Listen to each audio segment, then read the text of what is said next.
Los dejo con Ricardo. Muy buenos días, mis queridos hermanos. Espero que todos estén bien y es un privilegio para mí en esta mañana estar compartiendo con ustedes la poderosa palabra de Dios.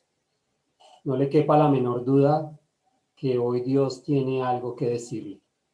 Así que abra su corazón, su mente y dispóngase a atender a la perfecta ley de Dios. Muy bien, mis queridos hermanos, quiero contarles esta historia y quiero que pongan mucha atención en la historia. Un piloto de una importante línea aérea de los Estados Unidos fue enviado otra vez a la escuela de pilotos para que refrescara su memoria sobre cómo acercarse a un aeropuerto y aterrizar. Además de que temporalmente le retiraron su clasificación de capitán. Aunque tenía 12 años de experiencia como piloto comercial, había ignorado las ayudas de navegación que tienen los aviones a bordo a la hora de aterrizar. En su lugar se había dejado guiar por la vista. Se equivocó y en vez de aterrizar donde debía, lo hizo en un pequeño aeropuerto a 50 kilómetros de distancia. La gente del pueblo aplaudió y le tuvo como un héroe por haber logrado que aquel gigantesco avión pudiera aterrizar en una pista corta y estrecha destinada para avionetas. Dieron su nombre a una calle y los jóvenes llevaban su fotografía en las camisetas. La compañía aérea pensó de otra manera y castigó apropiadamente al piloto por desobedecer las normas de navegación y poner en peligro a los viajeros y al avión.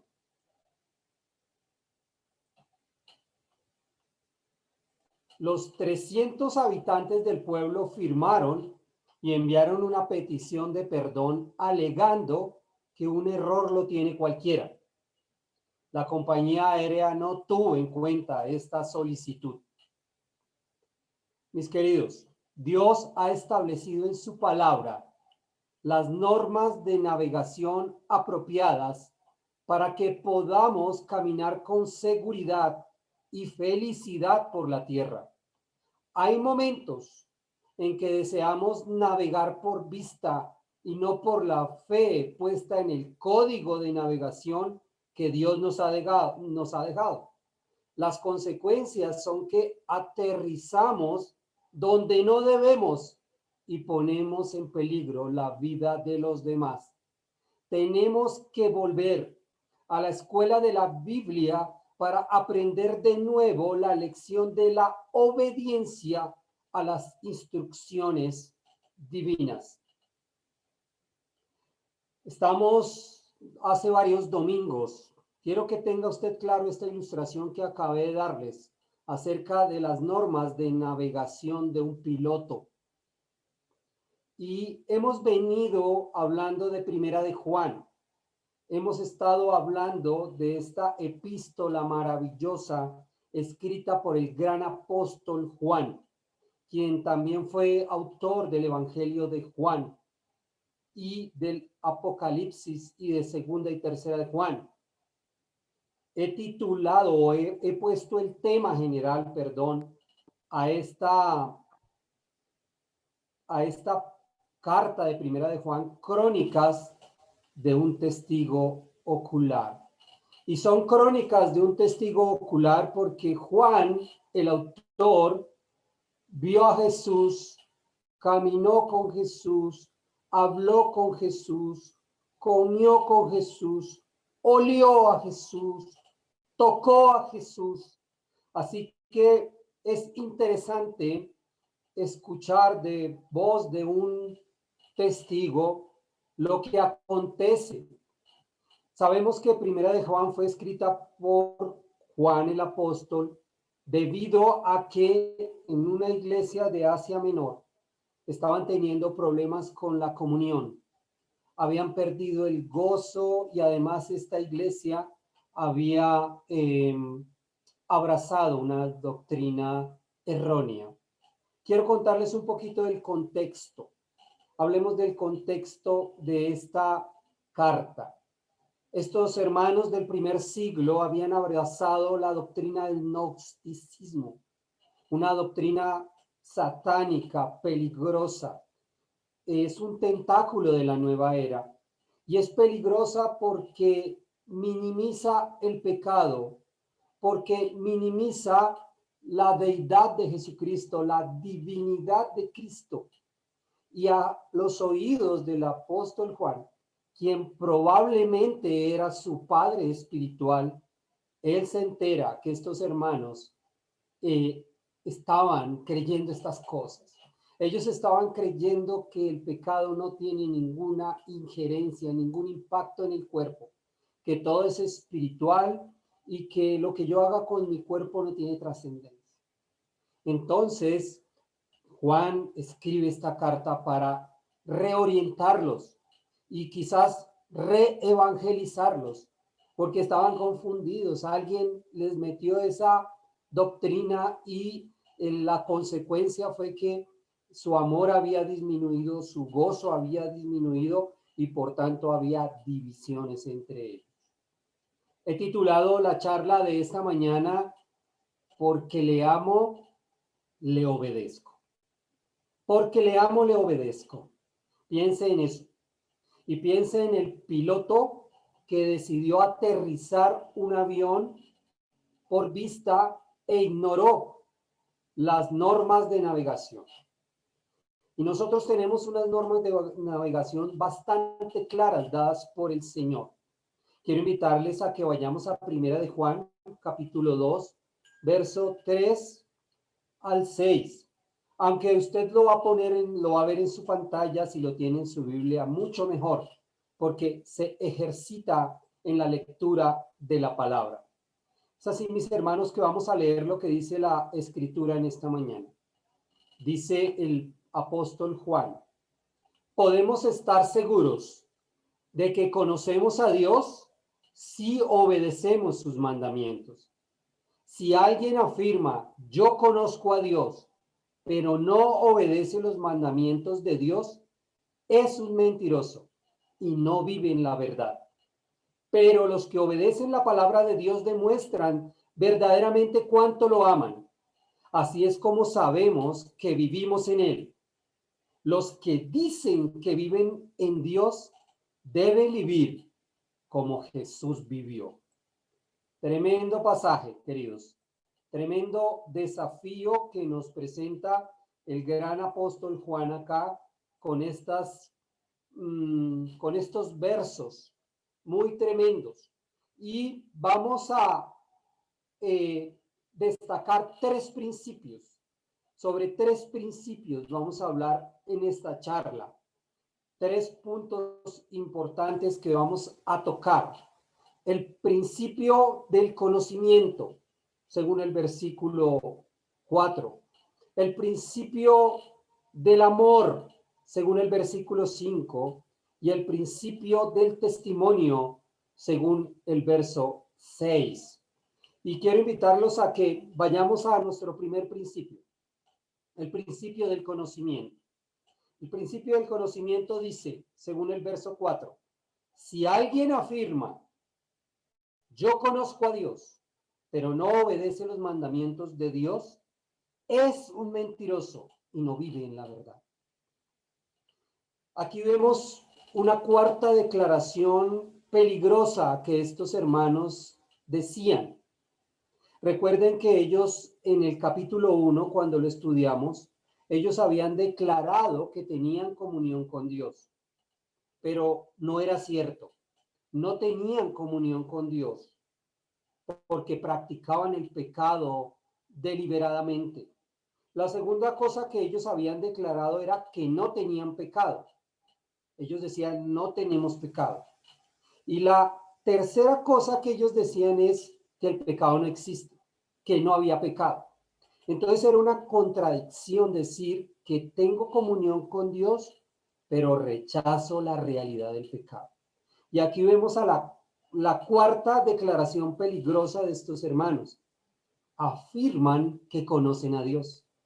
Entonces Juan pasa a decirles, si ustedes dicen que conocen a Dios, pero no obedecen, son mentirosos y realmente no viven en la verdad. Y es impresionante lo que dice Juan acá a esta iglesia, porque prácticamente él los está reevangelizando.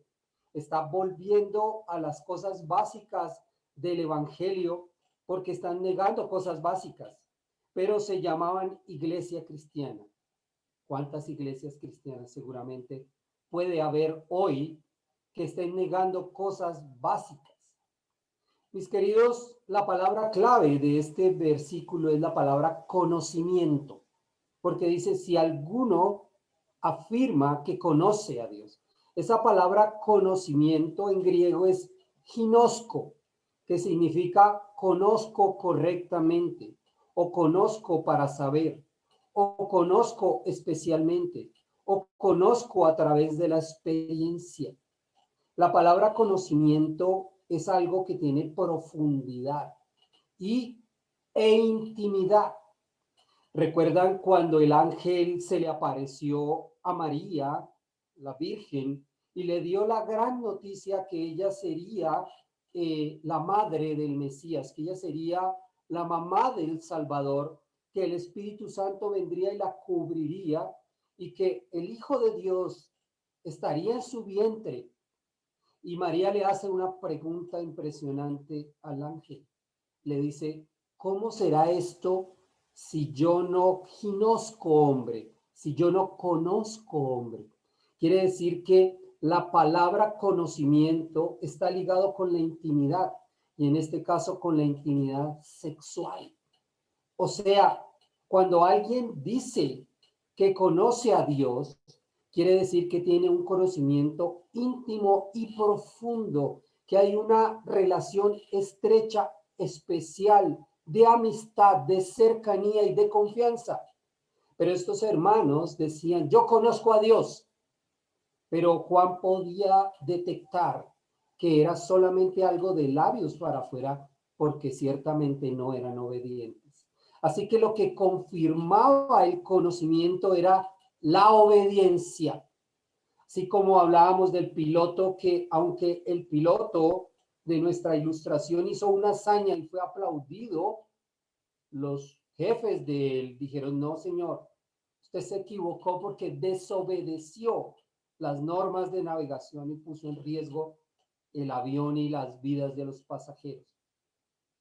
Así que no es lo mismo conocer París por internet, no es lo mismo ver París por fotos, no es lo mismo ir por las calles de París en un Google Maps y conocer las costumbres de los franceses por internet. Es muy diferente cuando caminas por las calles de París, cuando tomas tus propias fotos y respiras su aire. Esto es un conocimiento profundo, es un conocimiento experiencial de haber conocido algo. Lo mismo pasaba con estos hermanos. Ellos decían, yo conozco a Dios, pero con sus hechos lo negaban, aterrizaban en la pista equivocada. Ustedes recuerdan que Jesús durante su ministerio tuvo varios encuentros con los fariseos, porque los fariseos cuestionaban el ministerio de Jesús, dudaban que él era el Mesías, y ellos recitaban la ley de memoria, pero no la practicaban. Y esto es hipocresía, eso se llama religión, cuando yo sé mucho de Dios, pero practico poco, como el piloto que un día decidió aterrizar por vista y olvidar las reglas. Entonces, como cristianos nos puede pasar eso, queridos. En el libro de Tito, van a ver ustedes en sus pantallas que el apóstol Pablo, hablando de personas que afirman conocer a Dios, dice Tales personas afirman en Tito 1:16, tales personas afirman que conocen a Dios, pero lo niegan con su manera de vivir. Son detestables y desobedientes. No sirven para hacer nada bueno. Ustedes recuerdan que al piloto, cuando aterrizó equivocadamente, lo aplaudieron unos, los que desconocían las normas de navegación, pero fue sancionado por otros. Así que nosotros podemos hacer cosas que este mundo nos aplaude, pero que Dios no las va a sancionar porque no va de acuerdo a su santo mandamiento. Entonces, mis queridos hermanos, vemos ahí en una imagen, los que lo pueden ver, a una mamá regañando a un niño y el niño le está sacando la lengua. El niño está haciendo burla de la autoridad de su madre, lo cual es una ofensa y es una deshonra. Y puede pasar que en nuestra experiencia Dios nos dé mandamientos y nosotros le saquemos la lengua por deshonrarlo. También pensando en los fariseos, Jesús dio un consejo muy importante con respecto a los fariseos, porque ellos tenían en su mente la ley de Dios, ellos tenían grabado en su mente la Torá y se jactaban de la obediencia, pero de una obediencia religiosa, pero sobre todo del conocimiento. Y ustedes van a ver ahí en la pantalla un verso de Mateo 23:3, donde Jesús le dice a sus discípulos y nos lo dice a nosotros. Por lo tanto, hablando de los fariseos, practiquen y obedezcan todo lo que les digan, pero no sigan su ejemplo, pues ellos no hacen lo que enseñan. Tremendo, ¿no? Que Jesús en parte les da la razón, pero solo la razón intelectual, porque era aquí donde ellos decían conocer a Dios, pero en la práctica aterrizaban siempre en la pista equivocada y en otras palabras, ellos eran lobos disfrazados de oveja. Mis hermanos, los cristianos del primer siglo, o sea, los apóstoles, Juan, Pedro, Pablo, todos estos discípulos de Jesús, Santiago, Felipe, estos grandes siervos, no sabían mucha Biblia, quiero decirte. De hecho, no tenían una Biblia en la mano, no cargaban una Biblia, no tenían un dispositivo inteligente donde tenían 30 versiones de la Biblia. Ellos traían como la tradición oral, lo que habían oído de Jesús o lo que habían oído de otros discípulos.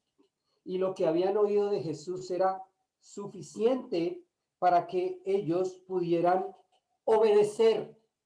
No eran unos intelectuales de la Biblia. Y puedo atreverme a decir que estos hermanos, aunque eran apóstoles, no eran teólogos. Después lo fueron, pero en principio no lo fueron. Era muy poca la información que podía recepcionar en su cerebro. Y no estoy diciendo que es malo saber mucha Biblia. No, todo lo contrario. Tenemos que volvernos unos expertos en la Biblia, conocerla en gran manera, estudiarla, meditarla, memorizarla, compartirla. Pero nos convertimos en hipócritas cuando sabemos mucha Biblia y no la practicamos, queridos. Ese es el gran peligro de nosotros, los pastores, o los que estamos en el liderazgo, que estamos por el llamado estudiando mucho y estamos desafiados a obedecer mucho. Por eso, al que mucho se le ha dado, mucho se le demandará, y a los que se hacen maestros les van a pedir cuentas. Yo te pregunto, querido, ¿tú lees la Biblia? ¿Estudias la Biblia? ¿Memorizas la Biblia? ¿Vives la Biblia?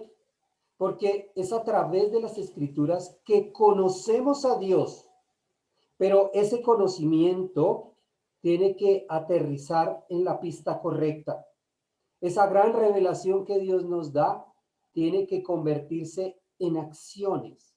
Ustedes saben, queridos hermanos, que nosotros no nos salvamos por hacer obras. Ya no, eso no es nuestra tarea, somos salvos por gracia. Pero la Biblia dice que nosotros, Dios preparó buenas obras de antemano para que caminemos en ellas. Y esas obras están inspiradas en la palabra de Dios. Así que el llamado, la exhortación que le hace Juan a estos hermanos y a nosotros hoy es la coherencia es, ¿sabes Biblia? Vívela. ¿Sabes Biblia? Ten en cuenta las normas de navegación. Aterriza en la pista correcta. Somos muy responsables con lo que aprendemos de la Biblia, porque tenemos unos jueces muy severos. Los que somos padres, todos los que ustedes son padres acá, ustedes saben que los jueces más severos están en nuestro hogar, nuestros hijos, nuestro cónyuge, con los que vivimos. Ellos se dan cuenta si en verdad yo soy un creyente genuino, si no soy un hipócrita, que hablo afuera o en la iglesia de Dios, pero en la casa me comporto como un impío, soy un atarbán, un patán y además que no sirvo para nada. Entonces, tenemos unos jueces. ¿Afirmas que conoces al Señor? Como los hermanos del primer siglo decían, tenemos comunión con Dios, conocemos al Señor. Nuestro desafío en esta mañana, hermanos, es respaldarlo con la obediencia. No vamos a poder obedecer al 100%. Hay 614 mandamientos en la Biblia, pero no todos son para nosotros. Todos los mandamientos morales son para nosotros. Pero tenemos que ir en la procura de obedecerlos. No vamos a poder, pero tenemos que buscar esa meta. La Biblia dice a los hombres, ama a tu mujer, ¿cierto que lo dice? Dios lo manda. La Biblia dice, corrige a tus hijos. Dios lo manda. Dedícale tiempo a tu familia. Dios lo manda. Deuteronomio 6. Promueve la oración en tu casa. Dios lo manda. Bautízate. Dios lo manda. Cásate. Dios lo manda. Evangeliza. Dios lo manda. Sirve en tu congregación. Dios lo manda. Ofrende generosamente a tu iglesia. Dios lo manda. El gran resumen de todos estos mandamientos, Jesús lo dijo: ama a tu prójimo como a ti mismo y lo cumplirás todo. Así que estamos desafiados, nos están poniendo una vara bastante alta, nos están haciendo un llamado a la coherencia.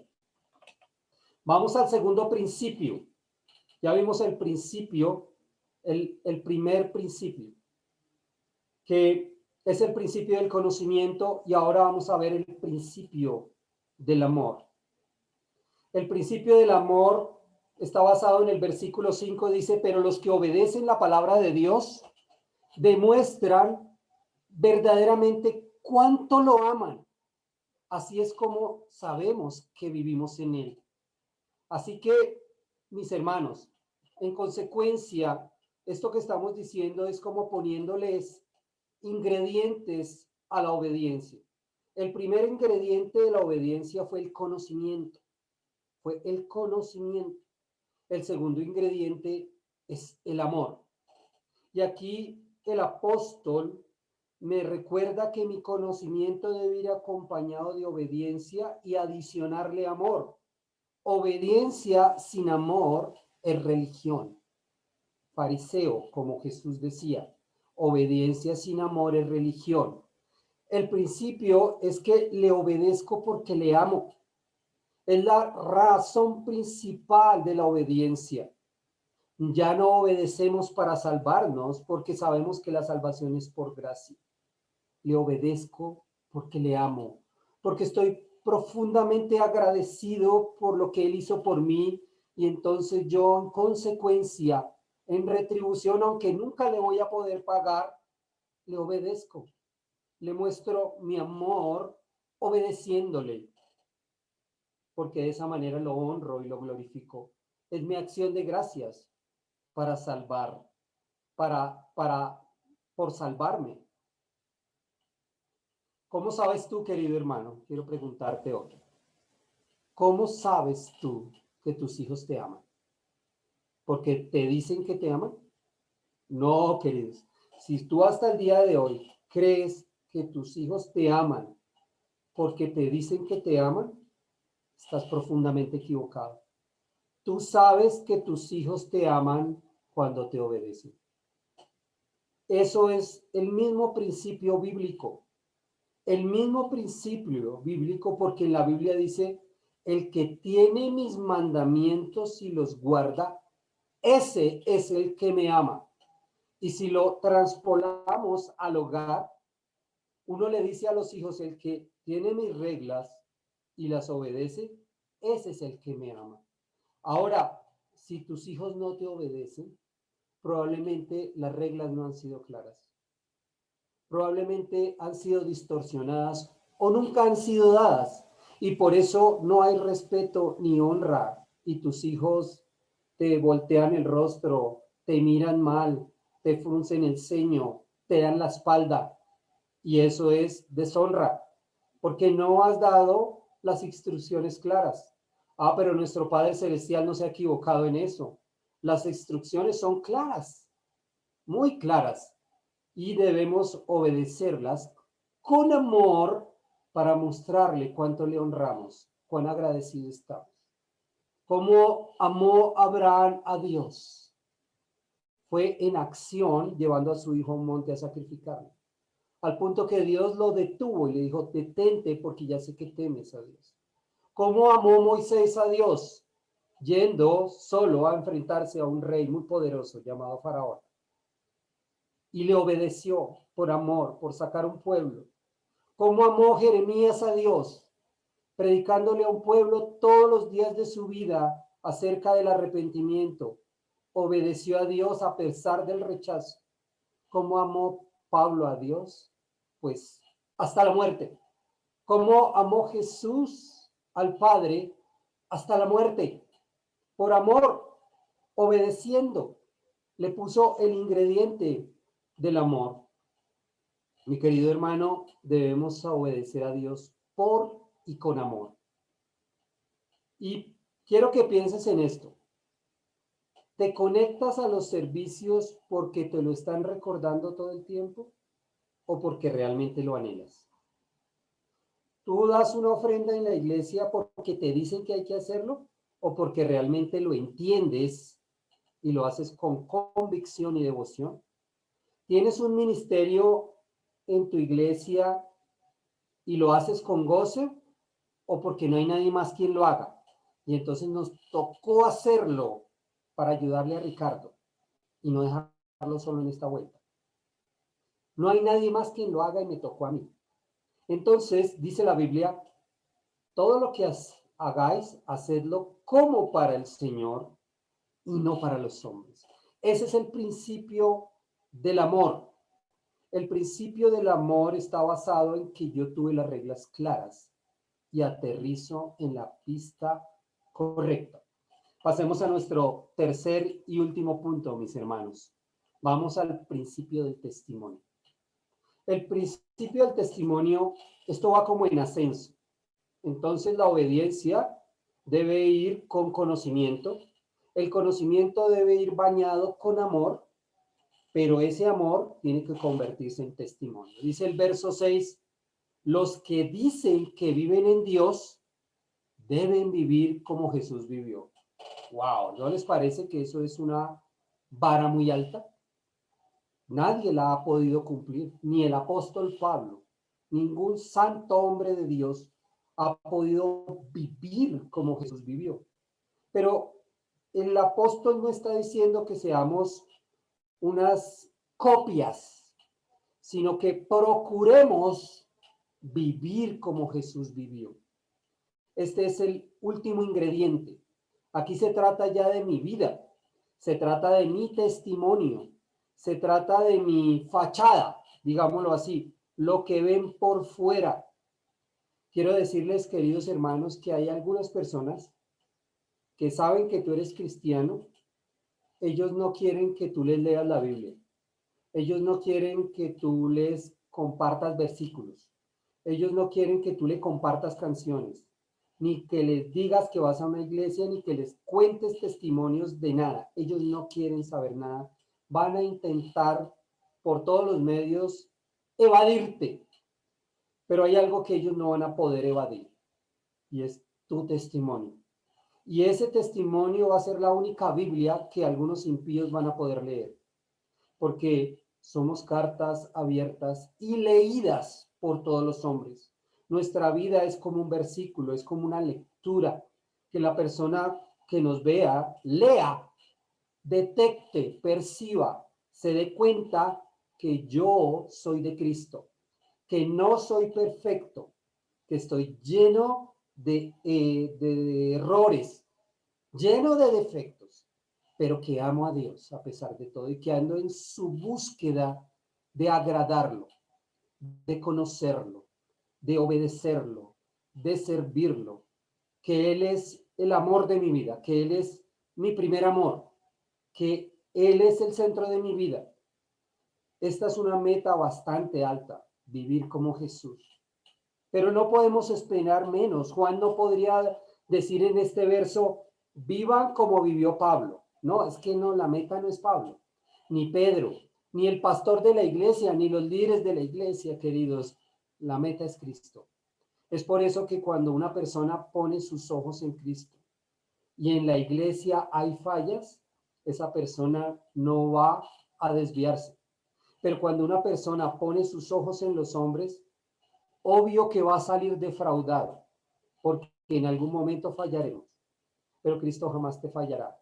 Así que nuestra meta es observar la vida de Cristo, el estilo de vida de Cristo, las palabras de Cristo, para que podamos tener una vida coherente y no andemos por vista como el piloto que le dio por aterrizar en otro lado porque le pareció bien allá y mucha gente le aplaudió.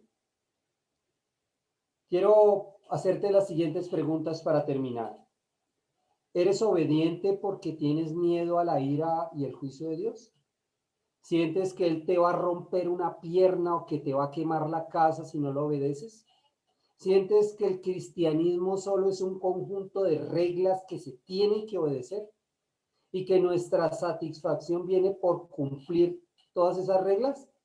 Pues no, no es así. Debemos obedecer a Dios porque lo amamos. Obedecemos porque Él ha hecho tanto por nosotros y nosotros hemos hecho tan poco por Él, que entonces obedecemos porque nunca vamos a estar contentos, vamos a estar insatisfechos, necesitamos amarlo y obedecerlo. El amor siempre quiere dar. Y recuerden, Jesús dijo, si me aman, obedezcan mis mandamientos. Ustedes van a ver en la pantalla un verso que dice, el que tiene mis mandamientos y los guarda, ese es el que me ama. Y el que me ama será amado por mi Padre, y yo le amaré. Y vendremos a él y haremos morada con él. Así que, ¿quieres decirle a Dios que lo amas? Porque uno en una canción puede levantar las manos y hasta llorar y decir, te amo, Dios. Y Dios te dirá, gracias, pero obedéceme. La obediencia es la señal de que yo amo a Dios. Resumamos entonces, mis hermanos, con esta última diapositiva. La obediencia tiene que ir acompañada de conocimiento. Yo tengo las reglas claras en la Biblia. Dios me dice dónde es la pista donde debo aterrizar. Clarísimo. Segundo, esa obediencia y el conocimiento debe ser bañada con el amor de Cristo. Tiene que ser por amor, no por obligación, por regla, como si fuéramos fariseos, sino por amor, en acción de gracias a nuestro Salvador. Y finalmente, nuestro testimonio. Que la gente pueda decir, he aquí un hijo de Dios. Miren cómo se ama. Esa persona es un verdadero hijo de Dios. Es la gran exhortación que tenemos, mis hermanos, a la obediencia. Quiero invitarles a que oremos. Los invito a que inclinen sus rostros y oren conmigo, mis amados hermanos. Mi querido Padre Celestial, gracias por dejarnos pensar en estos pocos versículos de Primera de Juan. Señor, reconocemos que no conocemos mucho, que aunque tus reglas han sido claras, no hemos obedecido como tú lo mandas, Señor. Y reconocemos que a veces te hemos obedecido mal motivados, como chantajeándote, como si yo hago esto, entonces él hará esto por mí. Perdónanos por tratar de chantajearte. Hoy queremos decirte que queremos obedecerte por amor, que queremos obedecerte en acción de gracias por lo que hiciste por nosotros en la cruz, Jesús, por habernos dado vida y por habernos rescatado de nuestra vana manera de vivir, de nuestra vida hueca y vacía, sin sentido. Hoy comprendemos que nuestra vida tiene propósito, tiene un norte, sabemos para dónde vamos, porque tú nos rescataste, Señor. Bendito seas por eso. Perdónanos por las veces que no hemos sido buen testimonio, ni en la casa ni fuera de la casa. Perdónanos. Pero las reglas son claras. La carta de navegación es la Biblia y queremos ir a ella, Señor. Y cuando veamos un mandamiento, procurar obedecerlo, Señor. Y darte honra y gloria con esto. Y que tú te goces con tu hijo, con tu hija, que busca obedecer para honrar tu nombre. Ayúdanos como iglesia de Aposento Alto a ser coherentes con esto. En el nombre de Jesús. Amén. Y amén. Muchas gracias, hermanos.